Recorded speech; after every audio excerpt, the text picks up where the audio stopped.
Welcome back in. Welcome back in. So today we're going to be discussing, you guessed it, fantasy kickers. Thing I love to talk about most. I mean, I've been waiting all offseason to get to this. We did it last year. We're going to do it again. We're the only one people on YouTube that I know of that have kicker rankings. Where I'm a man of the people. That's what I'm here for. So with that being said, let's go ahead and get right into it. First things first, before we get to the rankings, I do just want to say the three things that are the most important when determining your kick. Two of them go hand in hand. You have pass volume, pace slash place of play, and third down efficiency. Now, if you look at last season, it really speaks for itself. 8 of the top 12 kickers last season, their offense is finished inside the top 12 of passing yards, and then you have third down rank where same thing. 7 of the top 12 finished inside the top 12 of third down conversion rank last season. These are the things we should be looking for. Offenses that are able to sustain drives, move the ball down the field, give your kickers better chances to be able to not just score for the team to score a touchdown and get point after attempts, which are absolutely crucial for your kicker for the highest scoring offenses to be able to get those extra points in there, but also just being able to give them opportunities to kick field goals, right? There's other things that matter. Sure, the dome kickers and stuff like that are going to be in better environments than others, but these are the two things that are really the most predictive when it comes to kickers year over year. Lastly, the other thing that you should be paying attention to if you stream kickers, right? If that's what you're planning on doing, look at Vegas implied point totals. They are what is also a very great tool to use in terms of kickers. There's nothing else that really matters on a week-to-week basis. There's not all these great stats you can go look for when it comes to kickers. Vegas implied point totals. All you have to do, go to Google, type in NFL implied point totals week whatever, and go on there and try to find whoever has the highest applied point totals that week versus the kickers that you have available at your disposal. Pick the top guy, keep it moving. It doesn't have to be very much more complicated than that. It's simple, it's easy to use, it's easy to find. We should be spending a ton of time trying to pour over which kicker we want to start. So without further ado, let's get into our top kickers here. Top 12 kickers are Justin Tucker, Harrison Butker, Tyler Bass, Daniel Carlson, Evan McPherson, Brett Maher, Younghoe Koo, Brandon McManus, Greg Zuerlein, Cameron Dicker, Jason Sanders, Riley Patterson. Okay, so let's talk about a few of these guys. First up, you have Justin Tucker. This is the elite tier of guys, right? You have Justin Tucker, Harrison Butker, Evan McPherson, Tyler Bass, Daniel Carlson, and Younghoe Koo. All these guys are kind of the elite of the elite in terms of the kickers right now. Justin Tucker, obviously, 6-time Pro Bowler, holds the NFL record for field goal percentage, has never finished outside the top 10 in fantasy scoring since entering the league since 2012.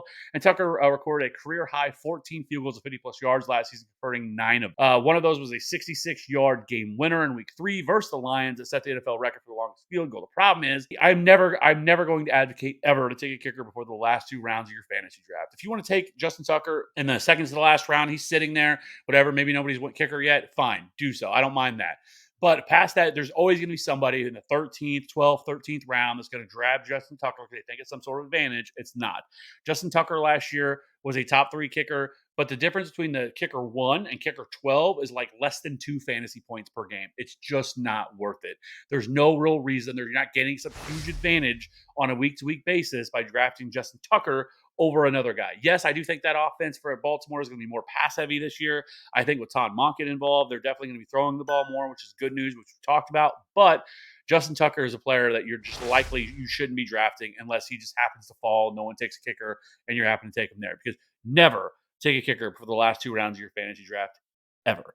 Next up, let's talk about Harrison Butker. He obviously had ankle injury last year. He only played in 13 games, but between 2017 and 2021, Butker ranked second in fantasy points and 4th in field goal attempts with a 90% field goal conversion rate. So he is absolutely elite. Obviously, we don't talk about the Chiefs offense. We know it's one of the best offenses in the league.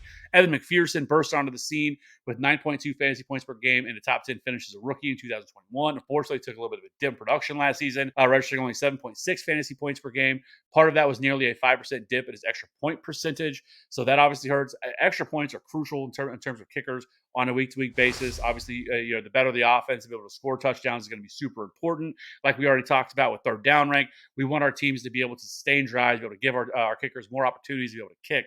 So, he's fell about a little bit, but he's still obviously the Bengals offense. Tyler Bass has been one of the best kickers over the last few years. The Bills finished last season first in offensive DUA and 4th in points.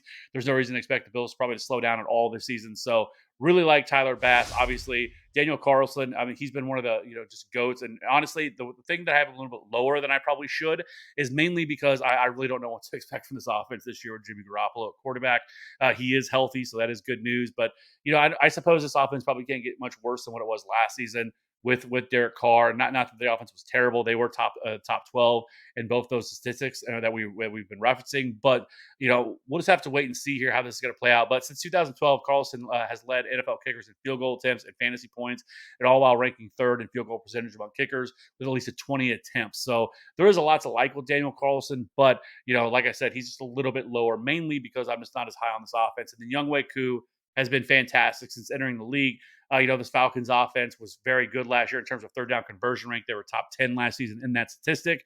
So he is also always an option. Now, the guys that I really want to hit on, some players that if you want to wait a little bit, you're drafting, you're waiting to the last round, and you're just trying to pick a kicker here.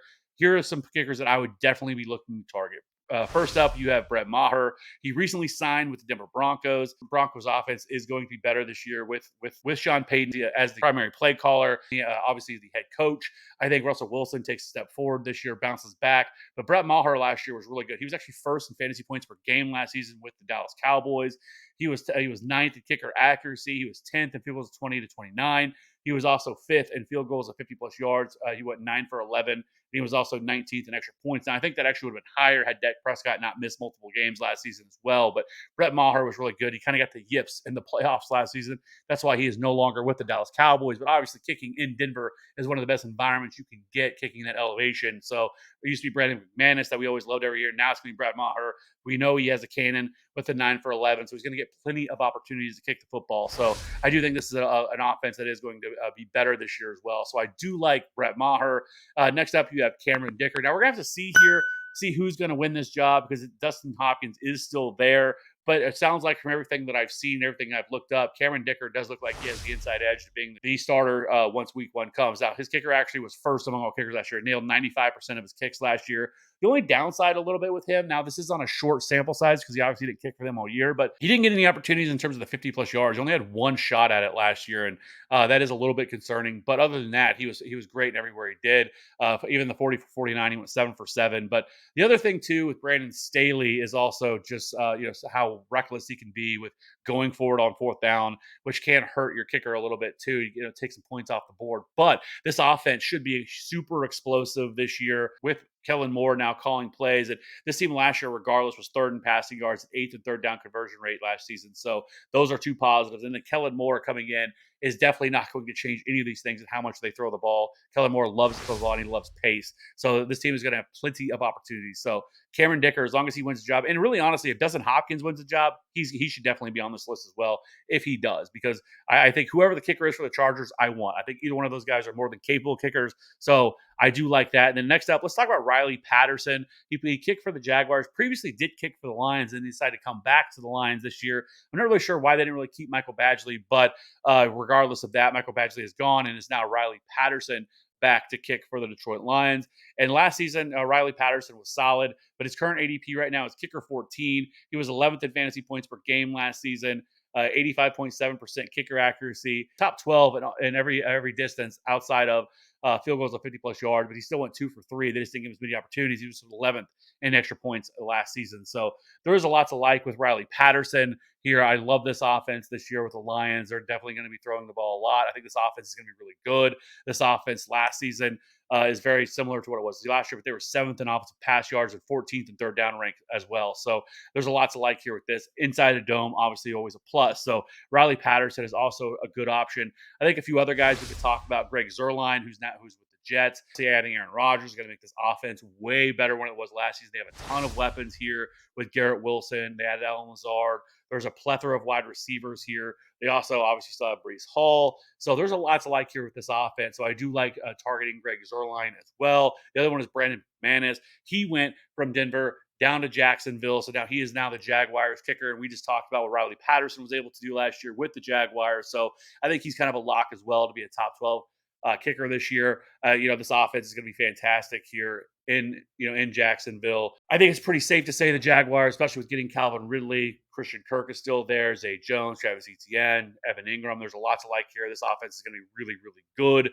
And then you have Jake Elliott, who's also, I think, kind of fell off a little bit last year, but I do think he bounces back this season. So he's also another guy. And then Cade York, I think, is also kind of a sleeper type guy because I do think this Browns offense is going to be much better than people expect. I think they have a shot to finish top 12 in passing yards this year and just overall pass offense, because I think this offense is going to throw the ball more. I think Deshaun Watson bounces back. So those are kind of the guys that I'm looking at. Let me know in the comments section below if you have any questions about kickers. I will be here all year to answer any kicker questions you may have. I guess I'm the kicker guy. Never thought that would happen. People that I've been following for a long time would know how I really feel about kickers. But we're not going to get into that today. All positives here. So be sure to let me know in the comments section below who are some of your favorite kickers you're targeting this season. We'll see you on the next one. Bye.